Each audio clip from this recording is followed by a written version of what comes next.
Kingdom Come Deliverance is 8 years old now. When it first came out on PC, PS4, and Xbox One, it was initially considered quite a niche game, thanks to its focus on simulating medieval life more than an emphasis on providing a fast-paced RPG experience. Now, at the time, many questioned intentional design decisions, like its complex melee combat system and a harsh save system built around sleep and save, the save and quit option, or using save your schnapps. Despite all of this, however, it ended up being quite successful, and eventually got a sequel that improved on it in just about every single way. Celebrating the 8th anniversary of Kingdom Come Deliverance, the developer has finally released a current-gen upgrade for its console versions. This means that PS5 and Xbox Series X and S players can finally stop relying on backwards compatibility and can instead experience the grand adventure while still making use of their powerful consoles' capabilities. Get away, you mutt!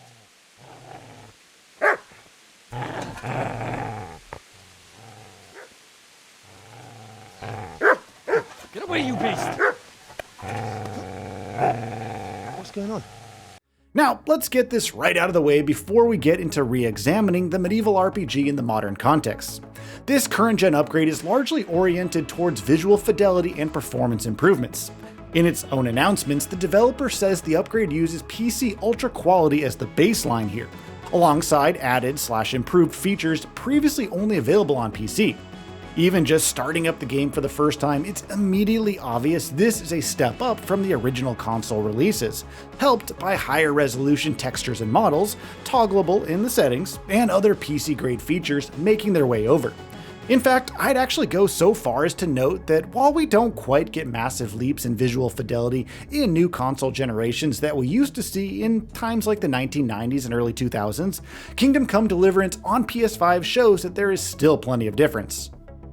This difference becomes even more evident when you actually play the game. When it first came out, it was quite clear that Kingdom Come Deliverance is best experienced on a capable PC.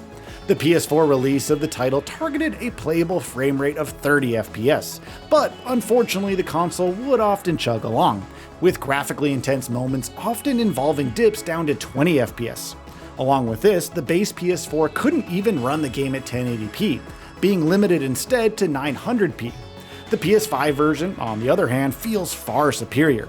On PS5, for example, the game targets up to 60 FPS, while outputting a 4K image via FSR upscaling, with the internal render resolution boosted to 2560 by 1440, and supported by dynamic resolution in the heavier scenes. Even intense moments couldn't really do much to actually bring down the frame rate, which is great. You give that bastard something to remember you by. Go on, you brace! Going what for? Beat him down! The developer had noted many improvements made to the game and the heavily modified version of CryEngine it runs on to actually achieve this, including dynamic resolution and optimized asset streaming. The best thing I can say about these improvements really is that they are almost entirely invisible.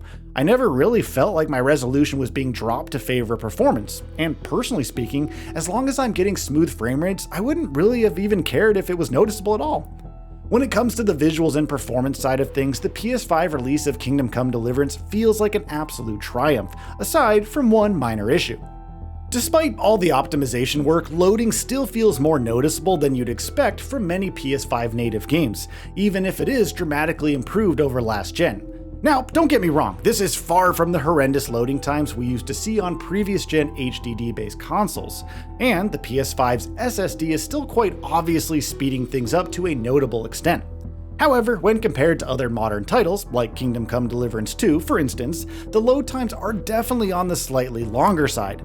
This, however, is a very small nitpick at best, since it still loads up incredibly quickly compared to the original PS4 release. And in my testing, I was typically looking at single-digit seconds at the start of a session. Fast, yes, but not always blink and you miss it fast. Now, the story of Kingdom Come Deliverance is a long and epic one. Protagonist Henry is a simple commoner, the son of a blacksmith in the Bohemian town of Skalitz. He lives out his life helping his parents with work. However, one day in the year 1403, life as he knows it is changed. An army raids Skalitz, a brutal invasion tied to the conflict consuming Bohemia, and Henry's life is shattered overnight. Fueled by his desire for revenge, Henry joins Lord Ratsikobaila and slowly starts unraveling the conspiracy behind this attack. Generally speaking, the story is quite compelling here. While it might be difficult to get your head around all of the characters that are introduced, especially since you can spend a long time between seeing them again, the narrative, as a whole, plays out in an interesting way that will keep you guessing throughout your run with this game.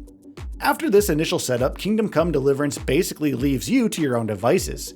It is entirely up to you whether or not you want to take on the main story quests, take up any of the several side quests, or even just roam around and explore the world, making a living off of hunting and foraging. The systems powering the open world RPG are entirely classless, with progression revolving entirely around the things you might want to do in the world.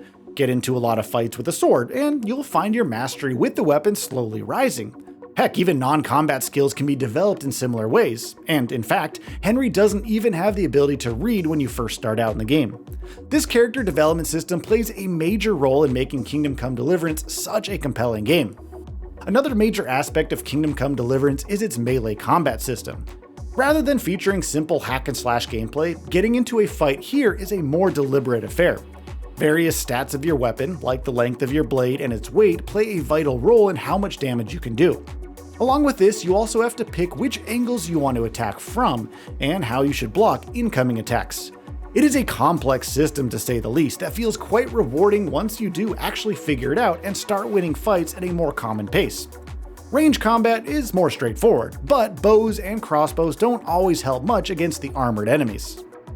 Now, let's not forget that the PS5 release of Kingdom Come Deliverance also features plenty of content beyond the base game, thanks to the inclusion of 7 post-launch expansions that were released between 2018 and 2019. These DLCs range from minor, like a hardcore mode difficulty, to middling, like a series of treasure hunts, to more interesting stories like the amorous adventures of bold Sir Hans Capone or A Woman's Lot. Despite the generally excellent quality of the game itself, the console versions of Kingdom Come Deliverance has previously been difficult to recommend, thanks to the severe performance issues. Thankfully, the current gen upgrade has erased all of these issues. It also helps that, 8 years on, Kingdom Come Deliverance remains a phenomenal open world RPG that challenges players with its deep progression systems, non-linear questing, and simulationist approach to the world. So, what are your thoughts on this? Go ahead and share them in the comments below. And if you like this video, please subscribe to the channel and enable all notifications by clicking the bell icon to get new video updates. We upload every day and would really appreciate your support. Thanks for watching.